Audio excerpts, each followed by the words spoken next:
इचलकरंजी शहरातील कॅफेंमधील आडोशाला तरुण तरुणींचे अश्लील चाळे चालत असल्याची माहिती निर्भया पथकाला मिळाली होती. यावरून निर्भया पथकानं डमी ग्राहक पाठवत शहरातील झेंडा चौक परिसरातील कॅफे अड्डामध्ये चुकीच्या गोष्टी चालत असल्याची खात्री केली. या कॅफेमध्ये जोडप्यांसाठी 2 स्पेशल रूम, वाढदिवस साजरा करण्यासाठी वेगळी रूम आणि 350 रुपयात अश्लील चाळ्यांसाठी खोली भाड्यानं दिली जात असल्याचं छापा कारवाई वेळी स्पष्ट झालं.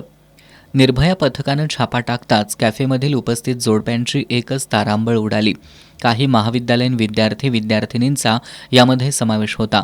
पोलिसांनी 4 ते 5 जणांना ताब्यात घेऊन समज देऊन त्यांना सोडून दिलं. कॅफे मालक संकेत होबळे आणि कॅफे चालक शैलेश चंदुरे यांच्यावर गावभाग पोलीस ठाण्यात गुन्हा दाखल करण्यात आलाय.